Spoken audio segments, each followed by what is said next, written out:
have Colleen to do a little warm-up for you all, so give it up for Colleen Brow.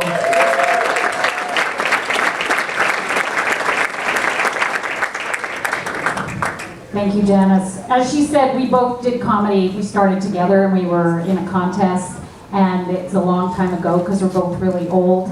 And Phyllis Diller dropped out that night, so we both advanced. That's how long ago it was. So see, there's just a few people here who know who Phyllis Diller is. Yeah, you right there. You're telling your age right now. I'm very happy to be in a legitimate comedy club. I love Lafflines. I did a show a while back, and it was a corporate show, and it was a 50th reunion for a preschool. Yes, it's true. It's weird. It was in Dunbar, and these people have not seen each other for 50 years since age 4. What could they possibly have to say to one another? Oh my God, have you seen Denise? She's gained like about 100 pounds. It was weird. But anyhow, very happy to be here. I'm not a hot weather person. I don't like the hot weather. I know we're all whiny because we get rain, now we got hot weather. So I've been staying inside a lot, doing a lot of reading. And I was reading yesterday about Marcel Marceau. You guys remember Marcel Marceau? Well, more people know Marcel Marceau than Phyllis Diller. But he, you know, that famous French mime, and he was doing that whole hilarious I'm trapped in the box sketch. And I read, he died. It's not funny, and his family in Paris apparently buried him in a simple pine box. And I thought, it's not so funny now, is it, Marcel? That's very sad. I think it's funny.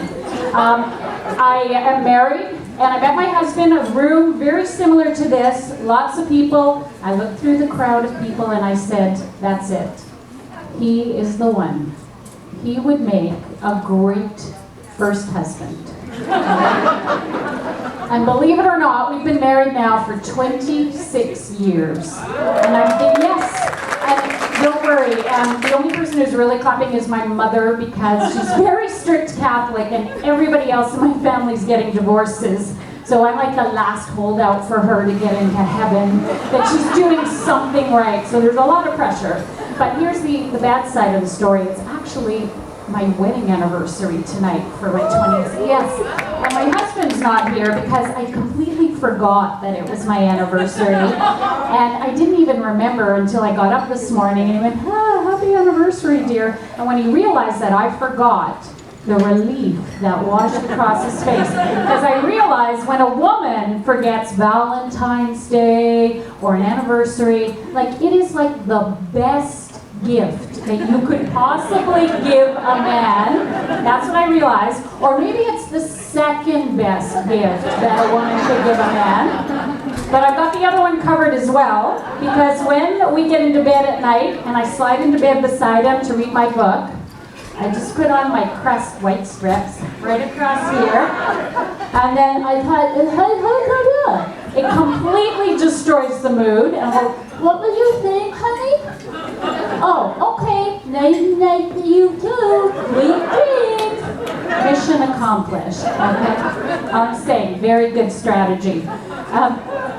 And we have a little dog. I bought this little, I didn't buy it, I adopted it on Craigslist. It was like looking every night, puppy porn. And my husband would come around the computer, what are you looking at? I go, nothing. But I wanted a little dog. And I was lonely. I had an empty nest syndrome. So we got this little dog. She's 8 years old. She's a little Maltipoo. The family wanted to give her up. I got her. She is 6 pounds. She is the sweetest. Come after the show, I'll show you all the pictures. I got all the albums laid out. She's like my little baby. I see her, my milk lets down. I love her so much. But for the first time ever, I had to take her to the vet. And I thought, it's awful. Because I'll jingle the keys and the leash. Ella, you want to go in the car? And she's, and she's so excited. And then we get in the car and we drive and we park. And we're not going to a park or a beach or a hiking trail. We go into the strip mall and then we open up the heavy glass door of the vet. And they know right then and there. and she starts crying and she pees a little bit on the floor. And I think it's awful. If we did this to people, you know what, like you tell your friend you're gonna take Lorraine for a mani-pedi.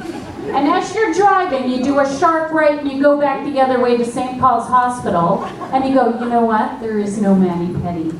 We're getting your ovaries out today. Because it's the same thing. Only we're not getting both ovaries out. We're just gonna do the one. We're gonna save the other ovary for when we tell you we're taking you to Vegas for a stagette. Yeah, I swear, it's the same thing. It's mean.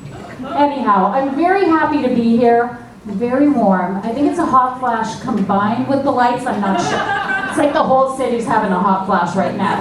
Anyhow, I hope you guys are ready for all the comics tonight. I know you're all here to support someone. Very exciting. And I know it's summer. You're having a good time. You're having laughs. You want to knock back a few drinks. Just remember, when you drink, don't drive.